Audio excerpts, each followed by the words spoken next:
Works flawlessly. Well, here we are. We're back on another Friday fun day. How are you doing today, Mr. Kaufman? Been doing great, man. Good productive week. Beautiful weather. Uh, can't ask for anything better right now. Weather's hopefully getting better now that we're May. We're getting into May now, so hopefully it'll be even better and better. Perhaps maybe we could avoid the horizontal quarter-sized hail that pummels the side of my house storms.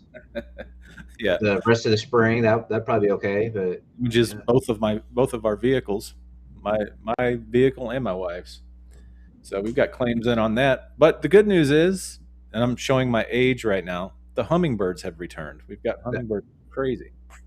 the hummingbirds have migrated back up. It's always amazing to me how small those hummingbirds are, and they fly. I think they fly all the way down to South America. Well, some of them in Central, but all the way down to South America and back. I mean, was that like a 3,000-mile journey back? And they're like this big. It's always kind of amazing. Oh, they're crazy to watch too. We set out feeders, and eventually, what happens, especially you get into those summer months, they get very territorial about their feeders. And so you see them buzzing around here, and they'll have like there'll be a dominant male, like he's in charge of those feeders, and it's just, I don't know. Maybe I'm just showing my age, I guess. I'm fascinated by birds now. It's a crazy thing. It's weird. I don't know if this happens to everyone, but man, I'm into it. I'm into it. That's right. It's the little things as you get older. It's the little things. It is. Yeah. I took pictures of little goldfinches out here this morning. We have it's not this way anymore, but our entire backyard used to be a garden. And there's all kinds of little seeds left over everywhere. We get all kinds of crazy birds back here. It's just nuts. But anyway, showing my age. I'm definitely, never thought I'd be here. Well, as I always say, we're real people doing real deals, so it's all good. It's all good, right? But on this episode of the Ultimate Creative Real Estate Investing Mastery podcast, what is our topic today, Mr. Kaufman? Well, it's a timely topic. I think you've got some statistics on this. We are seeing, and we are actually recommending to some of our students and our partners, we're seeing foreclosures have a little bit of uptick in pre-foreclosures. That's what I'm trying to say. So today, we want to talk specifically about pre-foreclosures, but even more specifically, we want to talk about kind of the seller's mentality when their home or their property goes into foreclosure, and the resulting action, I guess, that we have to take in order to be able to save these properties from auction. I don't think it's a secret. I think most people know that, especially if you've dealt with pre-foreclosures before, but sellers are not, well, homeowners in general are just, whenever they get that piece of mail, they get that demand letter, or they get, they certainly, if they have, get an auction date set, something about these sellers, it's they bury their head in the sands, and it's like you just want to scream like something something has to be done here. But for some reason, instead of taking action on it, a lot of these folks, and it could be something personal going on in their lives. It could be just the way that they handle stress, but they tend to, at least in my experience, it's like time and time again. It's like they just have this process they have to go through, this mental and emotional process they have to go through before they finally realize, holy crap, I'm going to lose my home in 2 days. I've got to do something, Yep. It's not dissimilar to to kind of the stages of grief, because the seller kind of has to go through stages. And first off, if we just backed up a little bit, and sorry, my lighting situation here does not get any better every time Brother, we. we're going to get this lighting situation figured out. Well, Is the what do you problem is it just happens to be bright outside behind me, and it messes the whole thing up the way I have the office set up here. But I'm not sure if you know this or not, but there is a window back there. That's the reason. there is a window back there. That's right. That's the whole problem, I think. And when the sun's brightly coming through it, it messes up the whole thing. So hopefully people will not get too distracted by that. Maybe they're just listening to this on the podcast. That'd be better too. But anyway, going back to the sellers, it's kind of like going through the stages.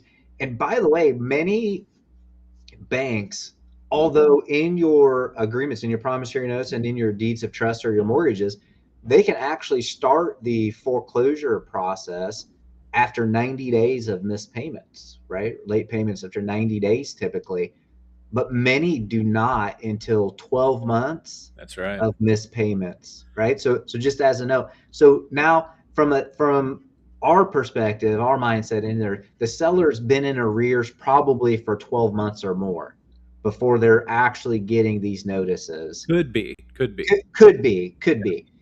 Maybe they engaged back with the lender, and kind of bought them a window of time and all of this stuff too. But it's usually more than 90 days. So this problem's been in existence for a while.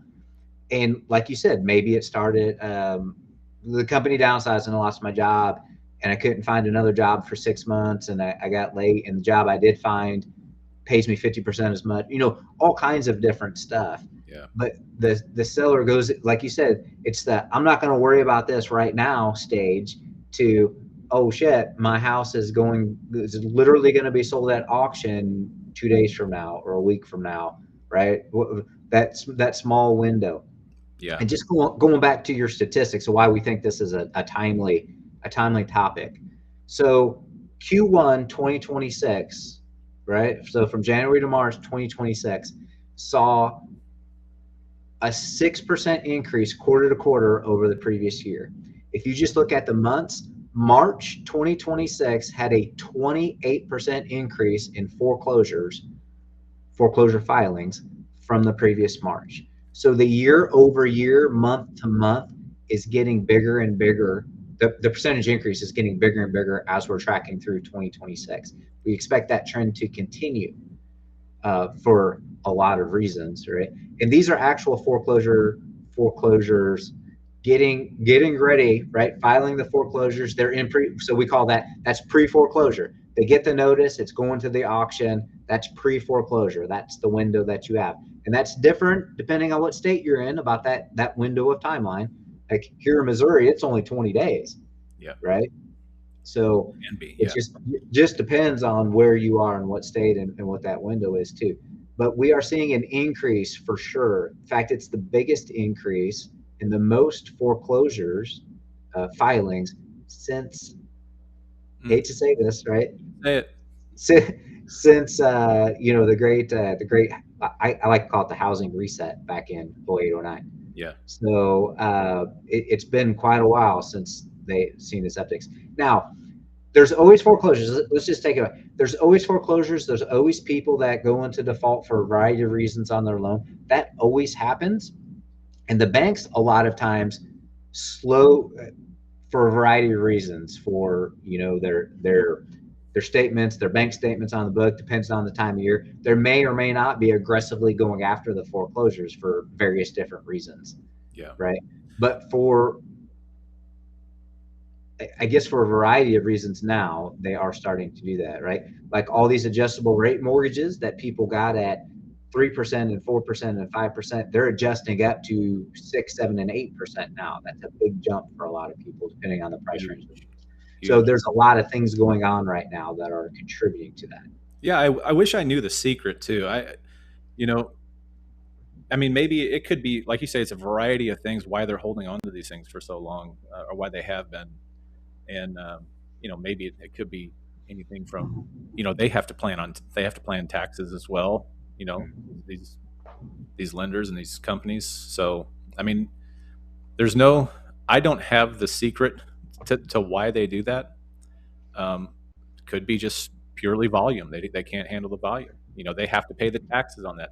They now have to uh, have the upkeep. They would much rather. I do know this. I think they would much rather have somebody in that home maintaining that home than have a vacant property sitting there. So, Yes. uh, And it also has to do with performing, non-performing.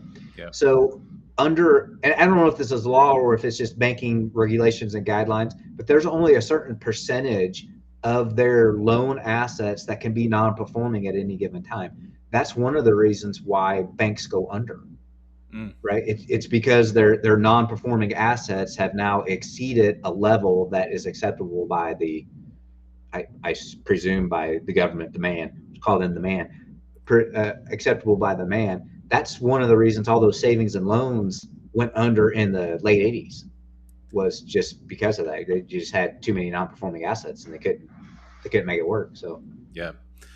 Yeah. I think taking a little bit of a step back, but I think also I'm gonna throw out a number. I think roughly, I don't know. This is just on experience. I don't have any actual statistics on this, but this is not like a, a property going into pre-foreclosure or foreclosure. It's not like it just happens. Generally speaking, it's not like it just happens one day.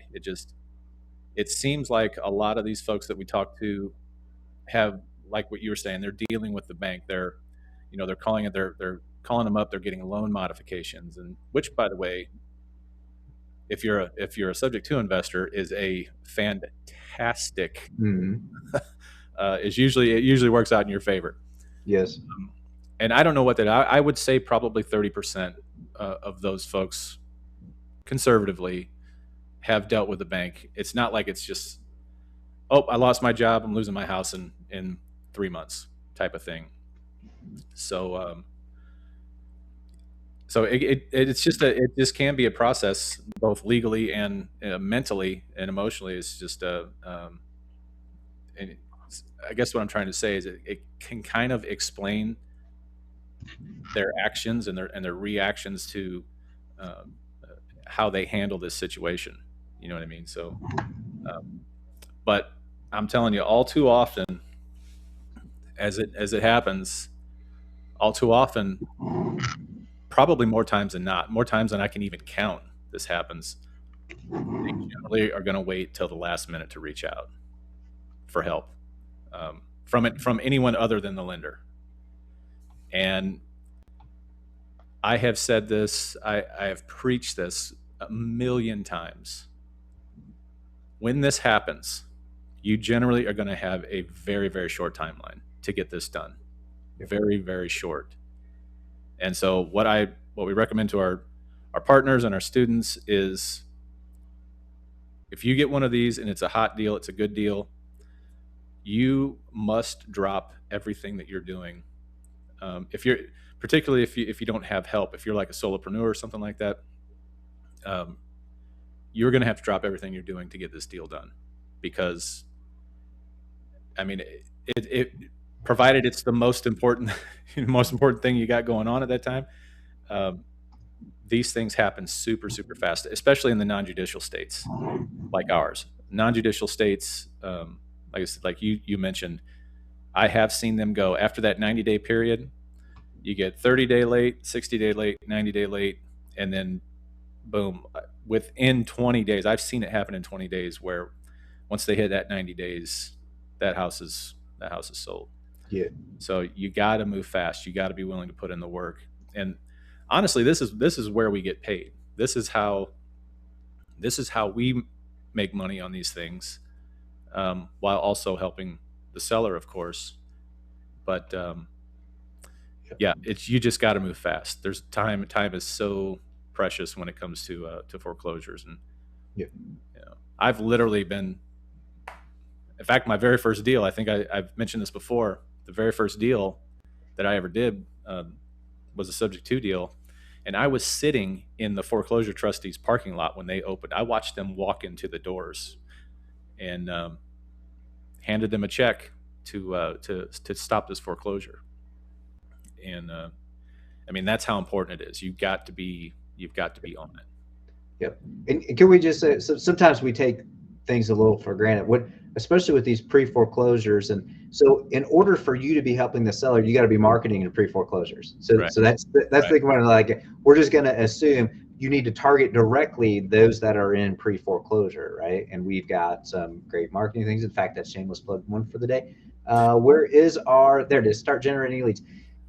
We have some good we have a whole set on pre-foreclosure and actually on financial financial issues people are having. We have a whole series of marketing courses on that too. So just shameless plug number one. So that's step one, right? You got to be targeting these people with your marketing in order to be getting, right, in order for them to be calling you.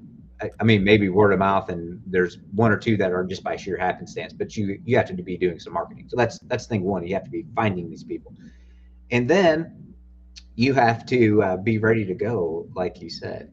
Mm-hmm. You have to be ready to go. Yeah, and Go. on the marketing side of it, even when they were slow, I was telling folks, this is, even when we had super low pre foreclosure inventory, which by today's standards we still have uh, pretty low inventory in pre foreclosures. Yes, generally speaking. Yeah. Yeah. But these deals, I really can't think of a better opportunity for investors than a pre foreclosure, because it's just ripe for creative financing. Yes. It's ripe for taking subject to, and Yeah. it's It's also, the best way for subject to in a lot of cases, right? Because yeah, you already know when that seller calls you 3 days before the before the auction date, right? The auction's on Thursday and they call you on Monday to help them out.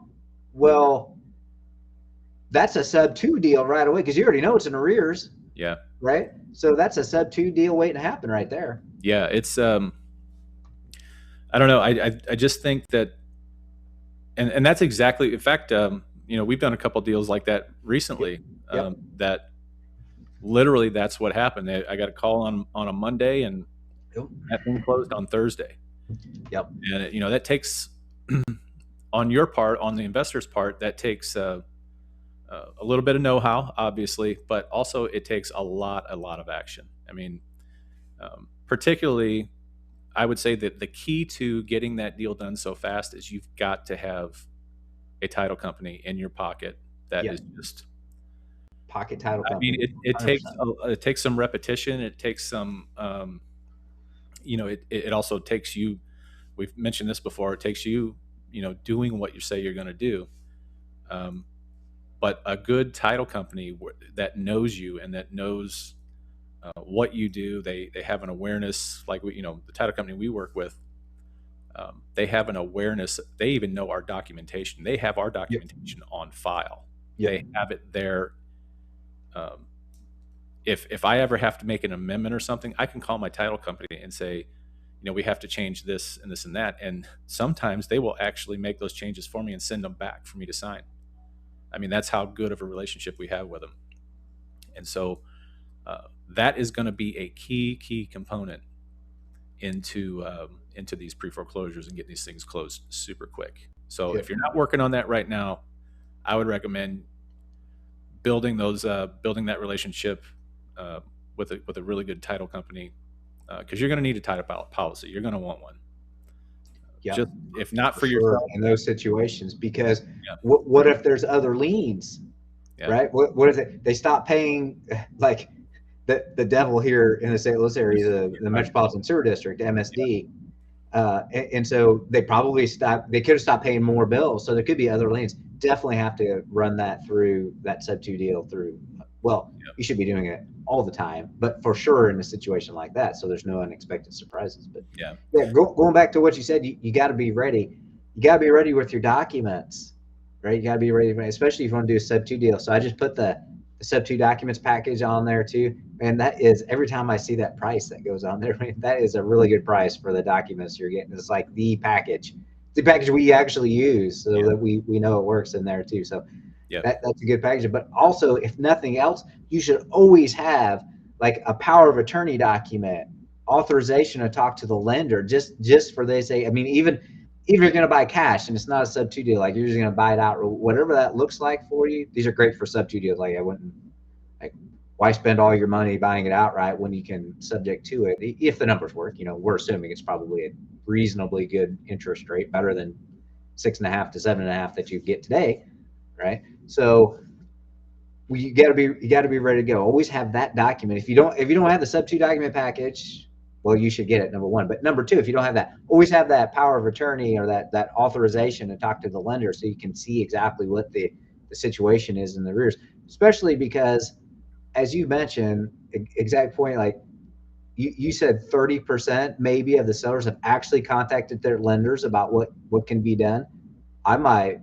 That's pretty generous. I don't even know if it'd be 30%, but let's say it's 30%. So that means 70 haven't. So you should just assume that they haven't spoken to the lender and that you need to let's get on a call right now with them and see what the situation is. Yeah. Yeah, and going back to the marketing thing, I don't know. I just thought of this. I don't mean to put us in rewind here, but um, for the marketing aspect of it, this is something that I believe, and this is what we did or do in our business is this is kind of a weekly activity.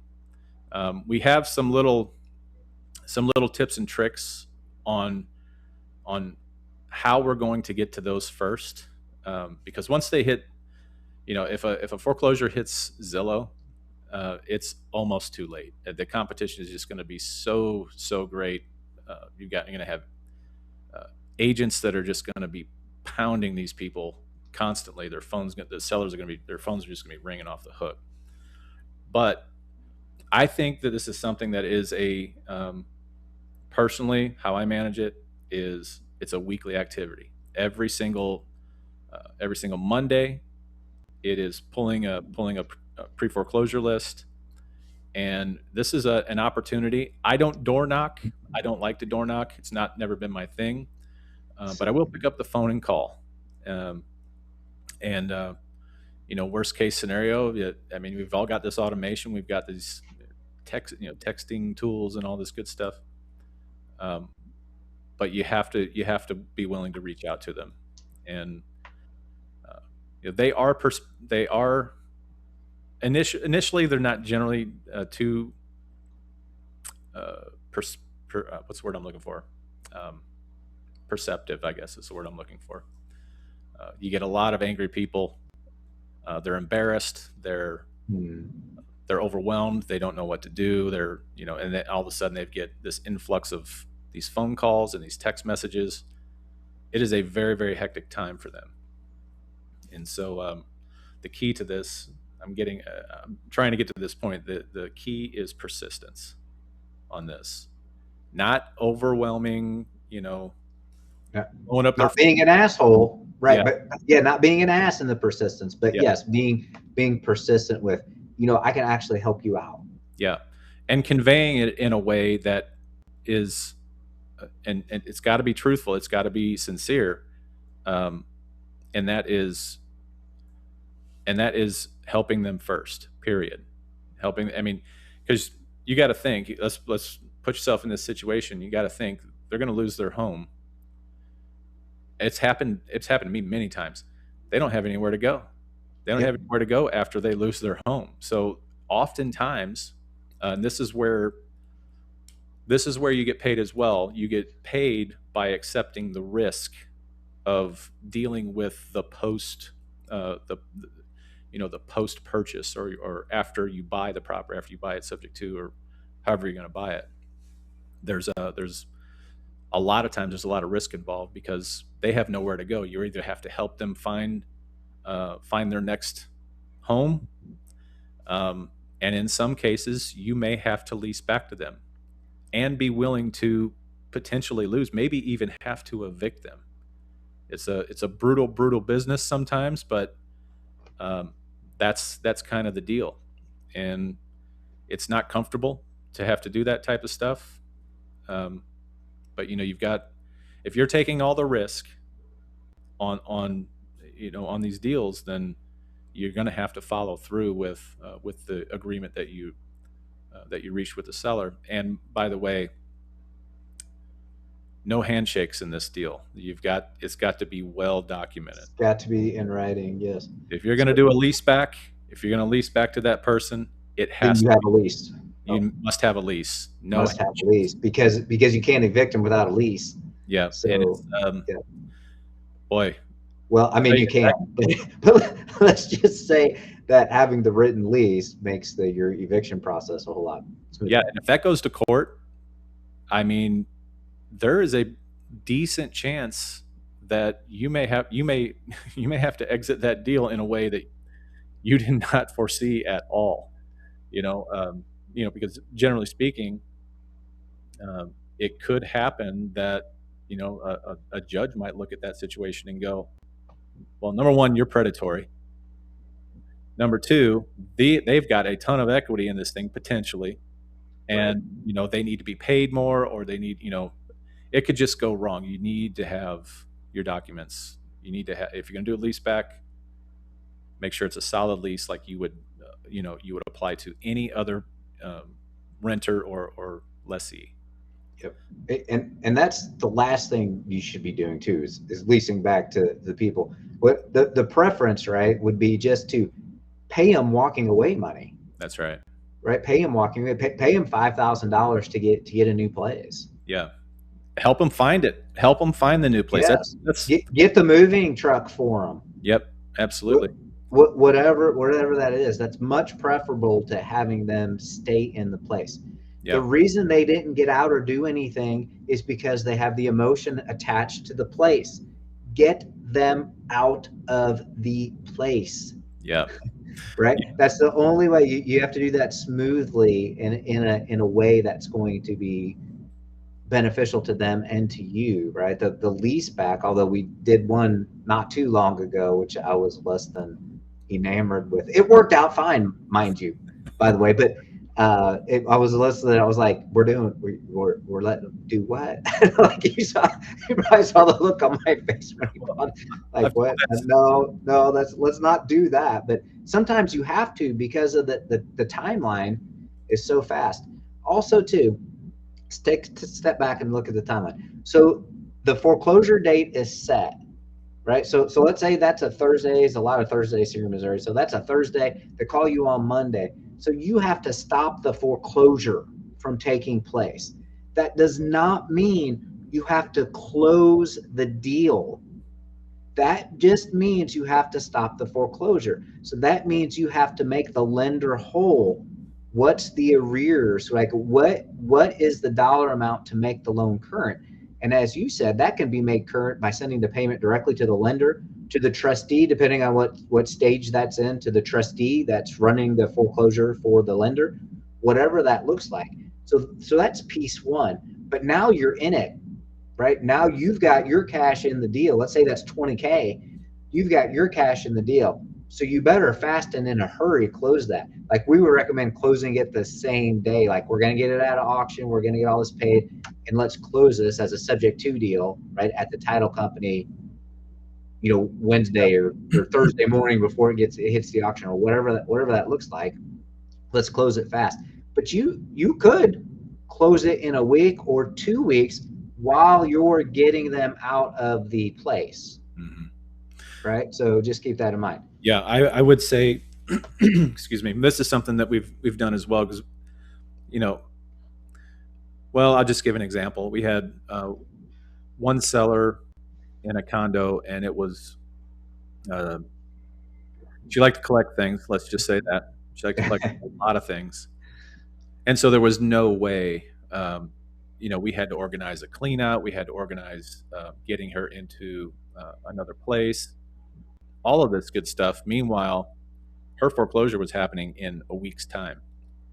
And so I guess just one of the ways, what I want to say is always, if you're going to put money into a deal like that where you're not immediately closing on it, always make sure that money is secured. And you can secure it by putting a lien on the property. That's exactly what we did in this case. We put a second on the property. And now, if you have to foreclose on that, being in second position, you're going to, by default, first of all, it's going to cost you money. It's going to cost you even more. A foreclosure is $4,000 or $5,000 right out of the gates. Yeah. Yeah. Um, but if you do have to foreclose on it, you're going to be taking the underlying loan subject to anyway. So Yep. you're just naturally going to inherit that loan. So um, my point is make sure, again, no more handshakes. No, this is what I'm going to do. No verbal anything. Secure your, if you're going to do something like that, secure your money. Secure the cash that you have in the deal against the property. And you could even, if you want to get creative, you could collateralize something else that they might own, but um, you know, it's not what I want. I want the property. Yep. So Yes, we it's a deal like we've already fast and in a hurry analyzed the deal, and it's right. Yeah. So yeah, and that's also too, you have to fast and in a hurry, because you know me, I like that. I mean, over the years, like I can fast and in a hurry analyze a deal, like it's pretty easy. In fact, I don't even have to use a calculator for a lot of them anymore. But that it just takes that you need to fast and in a hurry figure out whether that's going to be a deal, and whether you should even spend your next 3 days or a week of your life doing nothing but doing this and babysitting the seller. So, and you have to babysit the seller. yeah, Don't let the sellers are freaking the hell out, right? Especially like, I'm going to lose my house, like this is it, like so again, kind of like going through the, the different stages of grief, like it's finally sunk in that I'm not staying in this house I've been in for 30 years. yeah, It's not happening. yeah, So you've got to babysit the seller. You have to over communicate. The sellers can do a lot of crazy shit. They might sign a contract with somebody else, right? That says they can pay them more or do it faster or whatever. So now they got two contracts, like all kinds of crazy shit. They might go file bankruptcy with a bankruptcy attorney or something, like no. That which will stop the foreclosure, at least delay the foreclosure process, by the way, which a lot of people do, yeah. but they don't necessarily understand what that bankruptcy does to them for the next 10 years. Well, So there's a lot of people out there coaching people to have them do that anyway, and I don't see a reason why. If you have, I do see the reasons. The reasons are they probably don't have the network or they're trying to flip that property or something like that, and or they're wholesaling it or they want to wholesale it, and they really have no means to be able to take the property subject to. So they'll have the seller file for bankruptcy, and like you said, it stops that foreclosure. Although that can be reversed. yeah, yeah, Lenders can sure go to can. the courts for a what's the word I'm looking for? Not a To continuation. be severed from the Yeah, rest of the bankruptcy. so Yeah. they can move forward with the foreclosure. But I wouldn't recommend that. I would recommend having your ducks in a row, having the network that you need, regardless of what your disposition is going to be on it, having that title company lined up, um, and if it's a good deal, just moving on it. Yep.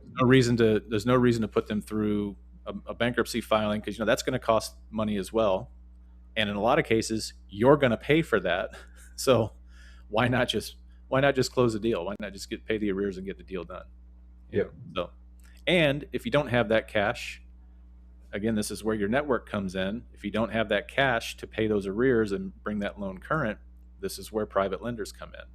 This is where this can really, really work in your favor.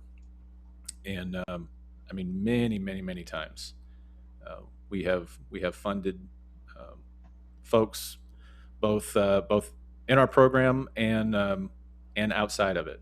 So um, we're a willing participant in that. Yep. Of course, we have to vet those deals, but Yep. um, Yeah. So moving in 2 days would be trying to get us to do the arrears. Like you need 25 or 30K to pay the lender back and close the deal or whatever. Coming to us to get that 25 or 30 is what we love, right? Because we're yeah, creative, right? Right. That's kind of our niche, our sweet spot niche right there. But trying to do that in 48 hours to vet the deal, that's a little dicey, especially if you're a new borrower to us. yeah, But maybe we maybe. might be able to. You should see like the look on my face when you said, well, we only have like one day to make this happen. I was like, okay, one day. Sure. Yeah. Yeah, I can't stop thinking about it. the the one in particular that you're talking about, we picked it up, but we signed a contract with them on a Monday. We had to close it by Thursday. Yeah. We closed it, and I just crack up every time I think about this. We close it, and it's coming into the summer months. Well, she needed, I forgot how long she needed to be in that place. But I think it did we. I think it was 60 days. I think it was 2 60 months we days. agreed to. Yeah, I think that it was. sounds Yeah. about right. Yep.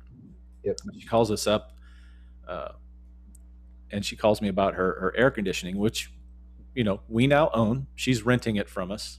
Yep. Yep. And she calls me and she says, "My air conditioning's broken. What are we gonna do about it?" And I just crack up. I crack up thinking about that because you know she got it. Like she knew exactly what was going on, Yeah. and she knew who was responsible. So interesting. It's just I have a lot of fun with this. So I just thought that was funny. Yeah, they can be. They can be very stressful, but very rewarding too, especially Yep. when it all works out. Yep. And unfortunately, like the downside of being a real estate investor, like sometimes they don't always work out. Oh That's yeah. true. But when it does, it really is rewarding. Yes. Yeah. You have. I don't know. I'm going to kind of just recap here. Marketing. I think you should always be marketing for pre-foreclosures, regardless of the inventory. Um, always remember if your helping hand reaches out, and that's the first thing it reaches out versus trying to pull this or trying to you just see a good deal and you see dollar signs. It's probably the wrong approach because you will get paid. You will get paid simply by helping these folks. Um, So we got marketing, we got reaching out, speed. Speed is going to be totally key here. Um, you've got to be willing to move fast and stay on it constantly. I mean, just it becomes uh, kind of an all consuming thing where um, it's almost like that's all you can think about is getting that deal done. That's the type of focus you have to have on these deals. Um, and then, of course, we talked about the